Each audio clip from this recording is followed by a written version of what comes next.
Good morning, my wonderful friends. Magus with you.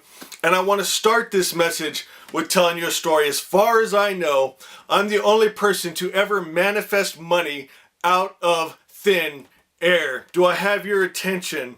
Everybody wants money, and I've seen it different ways. My parents were very wealthy, and people would come to them, especially at church, and they would say, I want you to pray with us. We need more money. And they'd give basically just begging to my parents through the form of prayer, saying, we're not going to be able to make our house payment. We're not going to be able to keep Johnny and Susie in Christian school, and give out this long list till Dad felt so bad he gave them the money. And then they'd say, thank God, God answers prayer. God gave us the money. They just made Dad feel so sad and sorry for him. He gave him the money.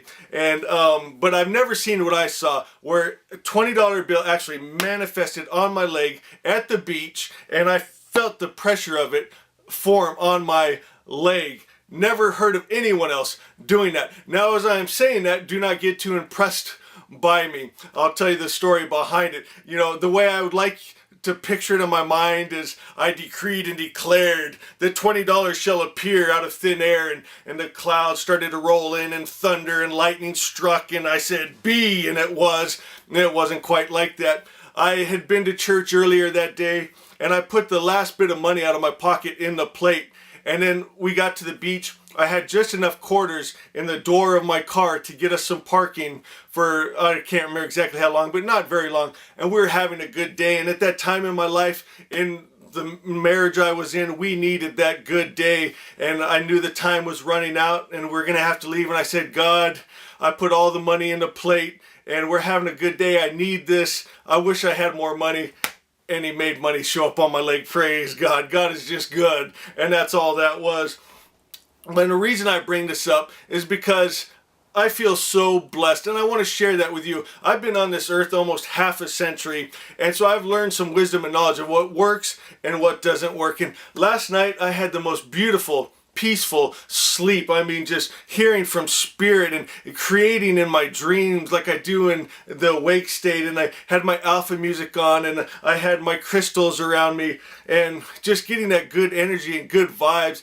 And I started thinking, I want to help my friends to come to this place and try to understand what's going on behind all these things. Because yesterday we did a whole day, 4 videos on crystals. Now what could happen is someone go out, take for instance the amethyst, okay? There is vibration in the stones, but are you in resonance with it? And so the amethyst is a sobriety stone, okay? But if someone that's addicted, to drugs or alcohol, think they can just go to the store and buy a $3 stone and hold it, and all that's going to go away, unless they truly believe it, unless it's a touch point, kind of like in the Bible story of the lady with the issue of blood. She said to herself repeatedly, if I can but touch the hem of Jesus' garment, I will be healed. If they have that kind of faith and belief, and then they go and get that stone and hold it, they will receive that healing.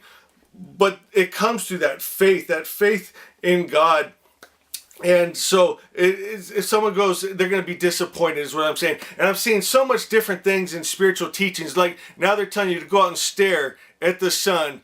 Hello, that is not a good idea. I understand light codes and how all that works. Do not go out and stare at the sun. Are they telling you to go out and don't eat or drink anything? Just breathe air. Breatharians, I think they call them. Okay, and I think a lot of these people make a lot of money on these books and ideas, but I don't think they're going to be good for you unless God tells you to do it. And that's what I want to talk about, your alignment with good spirit, your being in harmony with yourself, in harmony with God, so you can hear these things. And my friends, that's what's important. Before you start doing these things that could physically harm you, make sure God's telling you that and not some person. You need to get your own relationship right. And I think of it, there's no set formula. Think about when Jesus healed the blind person, he used mud. Okay, so now someone's going to go out and sell a book for $10, get mud and put it in your eyes and it heals blindness. You see what I'm saying? And so we got to find just that moderation and understanding and hearing from God. And there is vibration and healing in different things, because everything's energy. And I watched this great special just the other day, and it was about brain injury, and they are doing healings with light and with sound and with vibration. And oh my God, it was so exciting. They're having people that had brain injuries, autism, multiple sclerosis, and all these different things, and they're using with different techniques. And so one person, they'd use light waves on, and it was healing them. Another thing that I found was amazing, they had this thing that they put in their mouth and lay on their tongue, and it would shoot different vibrations, and it would reboot, reset the brain. And if anyone knows more about that, please share that with me. I want to know, what signals were they sending? What patterns were they sending? Is it a number setting? So I'm going to start studying and learning more about it. But if you know, please go to the comments and share with me, because I'm really interested in that. And then sound, they're showing with autism how different sound. Of course, we use alpha waves and theta waves and delta waves, and setting our guitars to 528 and 432. And so we know that, and we know crystals, the energy is in the crystals, but we have to use common sense. We have to be able to hear from God for ourselves and like I was saying, there's no set pattern. And I think the reason for that is because we need to go to God. We can't be looking, a crystal can't be our God.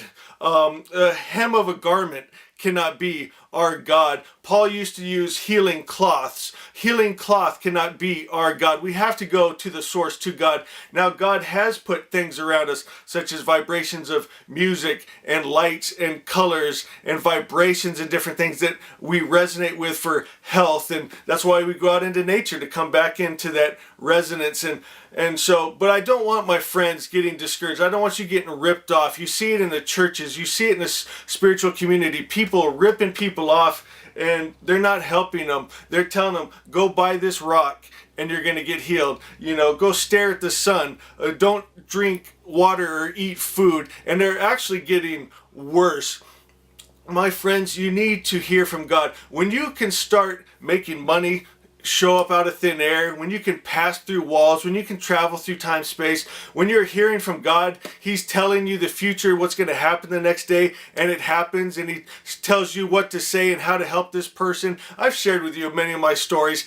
Then you can start, if you hear something, go stare at the sun from God, you'll go stare at the sun, because you know it's not going to hurt your eyes, and you're going to get something from it. But if you ain't hearing it from God, do not do it, my friends. I want you today to start seeking good spirit, Ahura Mazda, the all good God. And that's why the message of the Magi is important. In Asha, it says your one job is to align with good spirit, to hold the vibrations, of unconditional love, to hold joy, peace. How do we do that? We start being grateful and thankful for what we have. We start seeing God and other people and other things. We start forgiving ourselves for our past and loving ourselves. And then the more we love ourselves, the more we love others, and the more just it grows, and good starts to show up and manifest in our world. And it's like avalanche, it just gets bigger and bigger and grows. And my friends, that's what I want for you. I want you to wake up like I do in Asha and say, praise God, me and my children live in protection and provision. And every day, how is it getting better? How do I have so much peace? How does my relationship with God keep getting more and more beautiful? How do I keep falling in love with you more? And that's what it's all about, my friends. So I hope you enjoyed this. I hope it helped. I love you so much. I'm proud of you. We'll see you next time.